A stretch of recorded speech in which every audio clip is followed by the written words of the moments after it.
Assalamualaikum warahmatullahi wabarakatuh. Selamat pagi anak-anak Bapak semuanya. Bagaimana kabarnya hari ini?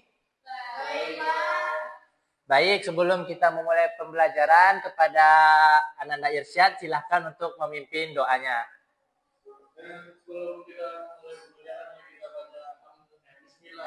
Bismillahirrahmanirrahim. Sebelumnya kita pastikan dulu ya anak-anak Bapak kursinya sudah rapi atau masih ada yang berserakan. Baik, sebelum pembelajaran dimulai, apakah hari ini ada yang tidak masuk, Ananda? Alhamdulillah, berarti semuanya lengkap ya.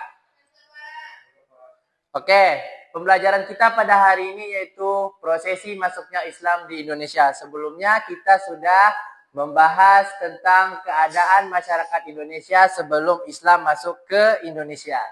Nah, yang dimana tujuan pembelajaran hari ini adalah diharapkan anak-anak Bapak semua mampu memahami bagaimana proses masuknya Islam ke Indonesia. Nah, sebelumnya kita masuk ke manfaat dulu. Dengan memahami masuknya Islam ke Indonesia, nanti anak-anak Bapak bisa menjelaskan kembali secara sederhana. Kalau ada yang menanyakan bagaimana sih cara masuknya Islam ke Indonesia tersebut. Nah, selanjutnya kita masuk ke sesi diskusinya, tetapi diskusinya melalui video saja. Nah, sebelum kita video, pernah nggak sih kita berpikir kapan sih Islam tuh ada di negara kita? Dulu agama nenek moyang kita tuh apakah Islam saja atau tidak? Atau ada agama lain? Nah, untuk memahami itu, anak-anak Bapak nanti di sini ada 4, ada kapan, siapa, di mana, dan bagaimana.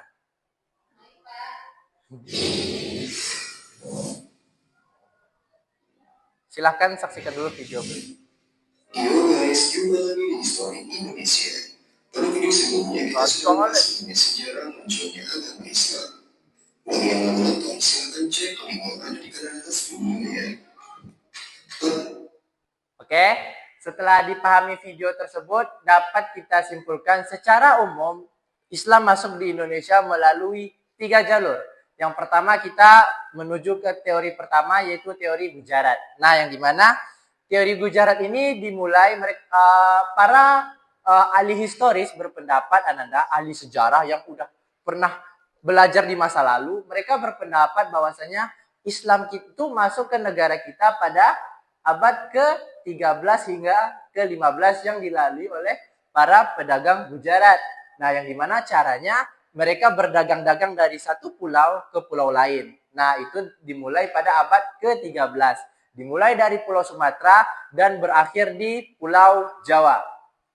Kemudian berikutnya adalah teori Persia. Teori Persia sama seperti teori sebelumnya melalui jalur perdagangan juga, yang dimana pedagang seringkali berinteraksi dengan masyarakat lokal. Nah, yang dimana di masyarakat lokal itu tentu juga mereka bertanya tentang bagaimana sih agama para pedagang tersebut, bagaimana agama mereka bisa dibawa ke negara Indonesia. Kemudian teori selanjutnya yaitu adalah teori Mekah. Nah, yang dimana pada masa lalu atau tepatnya pada abad ke-7 Masehi, banyak orang Indonesia, terutama dari Pulau Jawa, menganggap perjalanan haji sebagai salah satu kewajiban spiritual yang penting. Namun dengan haji ini mereka juga ikut kembali pulang ke tanah air dengan membawa agama Islam dan juga melalui jalur perdagangan. Nah, apa sampai di sini kepada anak-anak Bapak, jika ada yang ragu atau jika ada yang ingin bertanya, Bapak persilahkan sebelum kita lanjut ke sesi latihannya. Tidak ada, berarti sudah paham ya. Langsung saja kita ke sesi latihannya. Baik, selanjutnya kita akan bermain sambil belajar. Silahkan anak-anak Bapak bisa scan QR code yang ada di depan atau menggunakan kahoot.it untuk masuknya. Silakan.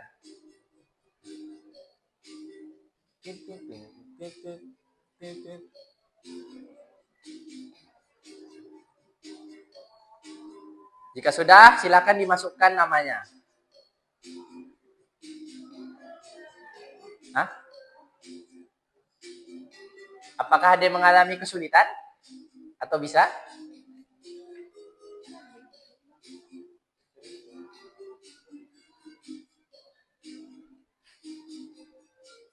Gambar tukang. Scan ini juga bisa, Nanda. Ya. Ya. Ya, Nanda. Setelah itu dimasukkan namanya. Ya Allah.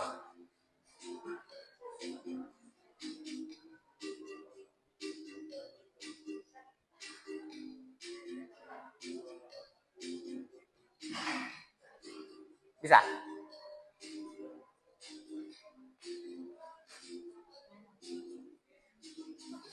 Hah? Ya Allah namanya. Nama asli ya Nanda. Sudah? Sudah semua? Ada yang mau join lagi? Belum.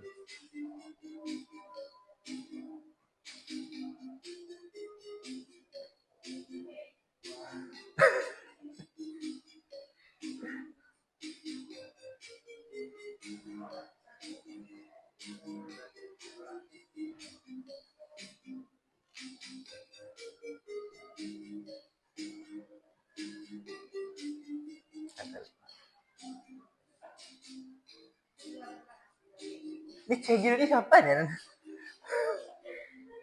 Sudah semua ya? Ada lagi yang mau join? Oh, Sudah semua? Nah, jadi pertanyaannya ada di layar ini, jawabannya ada di HP Ananda. Jadi ada warna merah, kuning, biru, dan hijau. Oke? Sudah semua? Oke, iyalah. Ngeri lah.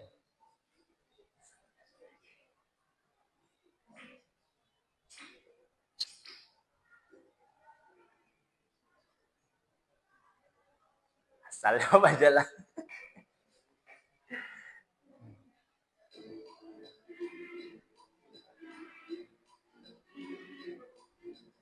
Wih, ada yang jawab satu.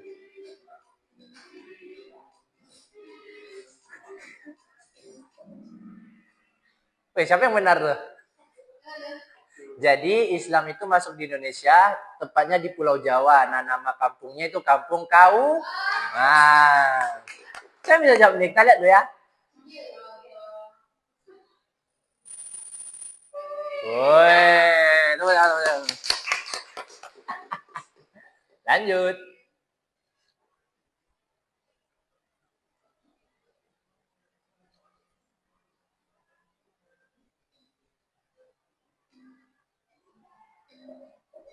Wih, cepatnya.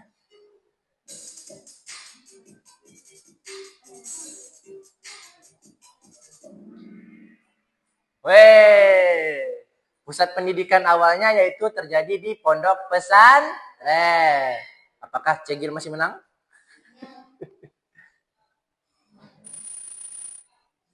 Oh, ayo anak Irsyad, anak opak, semangat, semangat, semangat. Woi.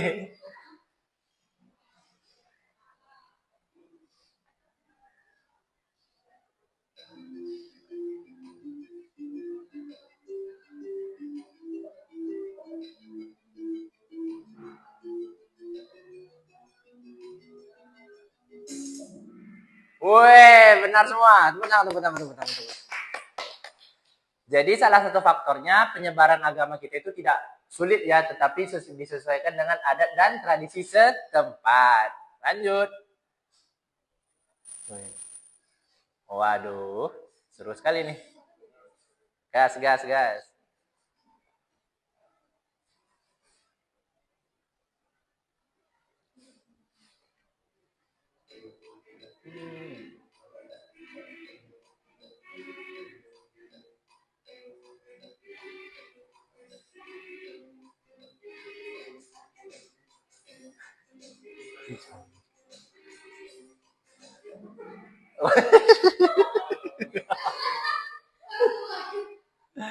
Wih, ada yang benar nih, 2 orang nih. Abad ke-7, teori Mekah. Ya. Oh. Oke, ini soal terakhir ya. Sebelum kita masuk ke sesi kesimpulan, 5/5.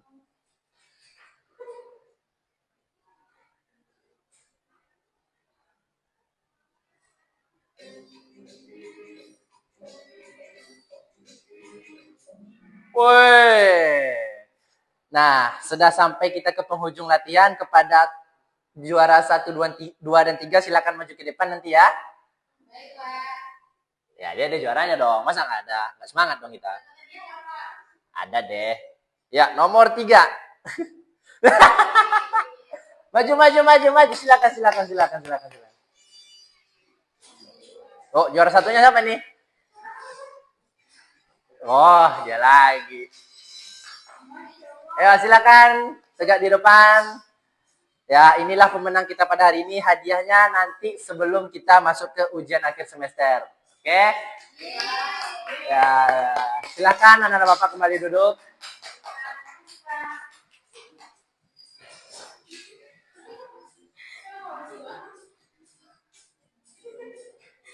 Tunggu, musiknya masih hidup.